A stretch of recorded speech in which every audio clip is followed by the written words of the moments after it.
All right, so the Detroit Lions have waived Dylan Drummond. Now, Dylan Drummond did have against the Carolina Panthers on Friday night 5 catches for 46 yards. He did finish the NFL preseason for the Detroit Lions with 9 catches and 87 yards. So, after a strong start to the preseason against the New York Giants, he kind of didn't have a good game against the Jacksonville Jaguars, but a lot of people didn't really have a good game. And then, like I said, he caught the 5 passes for 46 yards. And, so 4 catches and 41 yards.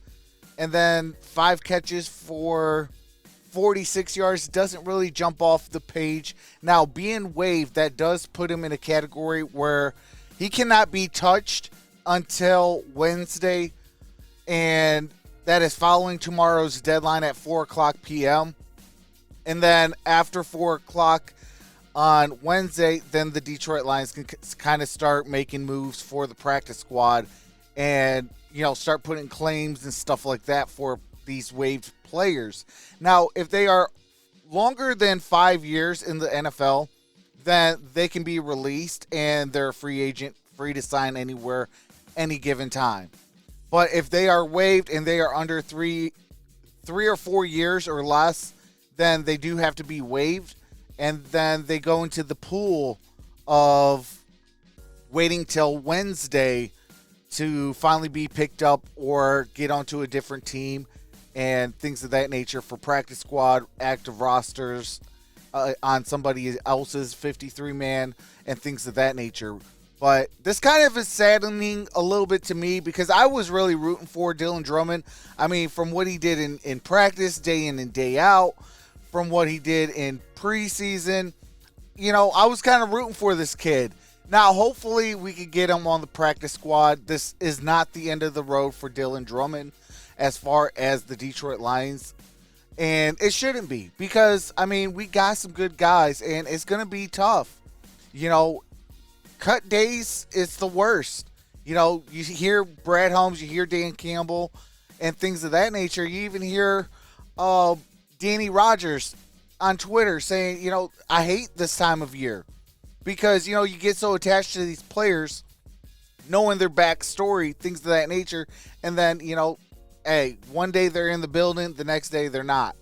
So it is a sad day, but hopefully it's not a whole lot of sadness as, hey, maybe Wednesday we can get Dylan Drummond back onto the Detroit Lions in the practice squad route.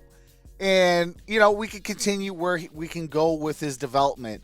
Because I think we do have a stud in Dylan Drummond. I just hope that he doesn't get picked up elsewhere. But if he does, I wish him nothing but the best.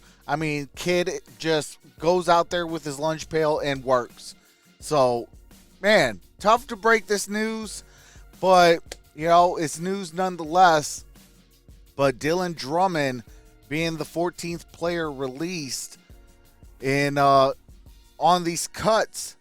Now, going back a little bit, a couple of the surprising ones that was cut was Ifedi. I did want to see him as a backup tackle. And also Bobby Hart was another one. I thought he could have been a backup guard, to kind of help develop some of these younger guys. But, hey, we went in a different direction. I know Brad Holmes has a plan, and I know, I trust in this regime. So, wish those fellas all well. And, hopefully Dylan Drummond can come back to the Detroit Lions, come Wednesday at 4 p.m. But with that being said, y'all already know what to do. We are trying to grow this community. Your boy is back. Now, I do continue needing to get prayers. Today is my father's surgery. So hopefully, we have a good, successful surgery. And, we can get back to the norm. But y'all already know what to do. I am back. So any news that comes out, your boy will be on. So we are back. And with that being said, I'll see you in the next video because grit don't quit. One pride, baby. Peace. Hey, sad day for Dylan Drummond. Hopefully he comes back on Wednesday